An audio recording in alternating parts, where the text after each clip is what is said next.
Assalamualaikum warahmatullahi wabarakatuh. Jumpa lagi dengan saya pada mata kuliah Kimia Dasar. Pada pertemuan ini kita akan belajar praktikum materi analisis asidimetri alkalimetri.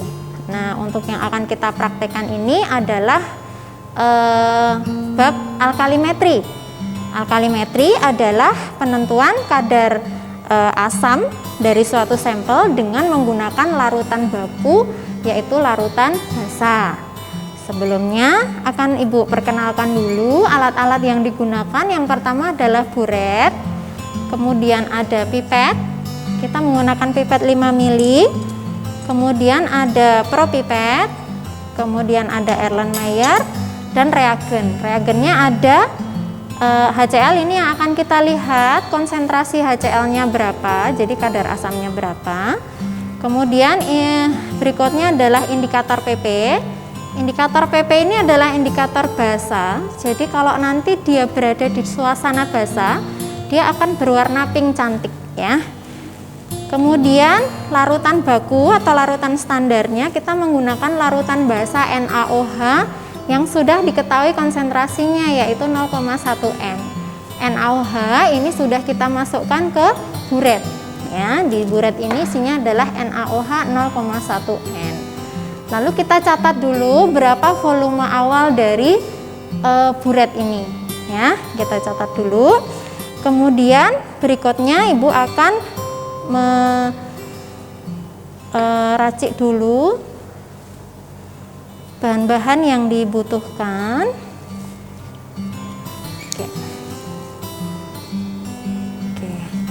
Jadi ini adalah propipet yang digunakan untuk nanti menarik larutan pada sampel yang akan kita analisis kadar asamnya.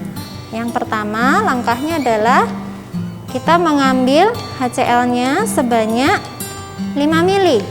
Ya. Nah, untuk menggunakan propipet ini kita perhatikan ada dua kendali di sini, tombol yang di atas ini untuk menarik. Jadi nanti kita scroll aja. Dia untuk menarik cairan, sedangkan untuk mengeluarkannya adalah dengan yang tombol bawah ya, tombol bawah. Oke, kita ambil 5 mili, kita menggunakan pipet volume supaya lebih tepat ukurannya 5 mili ya. Ingat pelajaran mengenai meniskus cekung, jadi usahakan di sini nanti pengambilan larutan itu persis dengan prinsip meniskus cekung. Jadi kemudian ingat juga kalau menggunakan pipet, ketika kita mentransfer larutan, jangan diposisikan miring, jadi tetap tegak.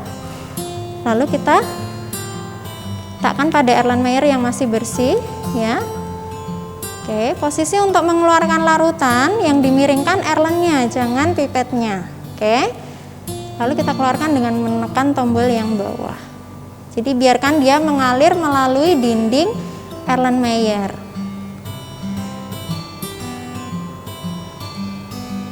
Iya, sudah masuk semua. Nah, biasanya kalau menggunakan pipet ini di ujungnya ini ada bersisa ya.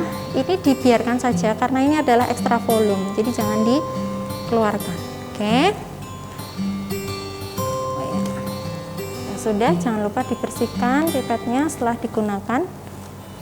Ya, berikutnya kita akan melakukan titrasi. Baik, kita akan melanjutkan analisis kadar asam pada HCl tadi, konsentrasinya berapa, kita dengan melakukan titrasi ya. Oke, sebelum melakukan titrasi kita perlu indikator PP, tadi sudah saya jelaskan, kita tambahkan indikator PP cukup 3 tetes saja. 1, 2, 3. Oke, sudah 3 tetes ya. Nah, bisa Anda lihat di sini tidak terjadi perubahan warna karena di sini adanya HCl, sedangkan indikator PP adalah penanda basa. Berarti kalau tidak ada warna pink berarti ini asam ya. Nah, untuk mengetahui kadar asamnya kita titrasi dengan larutan basa. Nah, yang terjadi nanti ketika larutan basa ini menetes pada larutan asam adalah terjadi reaksi netralisasi. Basa ketemu dengan asam maka akan menjadi netral. Ya, kita coba. Jangan lupa dicatat dulu volume awalnya, yaitu di sini tertera 28 ya. Oke. kita titrasi tetes demi tetes. Ketika larutan basa menetes pada sampel, terjadi perubahan warna pink, tapi di sini pinknya masih hilang, berarti masih ada asam di dalam airline ini, masih bersifat asam. Jadi terus kita warna pink cantik ya, kita akan titrasi terus sampai warna pinknya itu tidak hilang. Nah, kalau warna pinknya itu sudah menetap, itu berarti titrasi dihentikan nanti. Oke, ya agak sabar ya. Berarti kalau banyak ini berarti asamnya juga konsentrasinya tinggi. Oke, nah ini sudah mulai pink. Oke. Nah, di sini nampak perubahannya dari bening menjadi pink, cantik warnanya. Nah, ini menandakan bahwa indikator PP ini sudah menemukan ada larutan yang sifatnya basah. Nah, kalau sudah warna pink ini berarti asamnya sudah habis dinetralkan oleh NaOH. Sehingga ketika kita catat selisih antara volume awal dengan volume akhir itu adalah setara dengan jumlah asam dari HCl. Nah, untuk selanjutnya berapa jumlahnya dan bagaimana perhitungannya menjadi konsentrasi asam nanti akan kita bahas secara terpisah pada materi perhitungan konsentrasi asam pada suatu larutan. Jadi demikian ya yang bisa Ibu jelaskan mengenai prosedur analisis alkalimetri. Banyak kekurangannya dalam menyampaikan, Ibu mohon maaf. Assalamualaikum warahmatullahi wabarakatuh.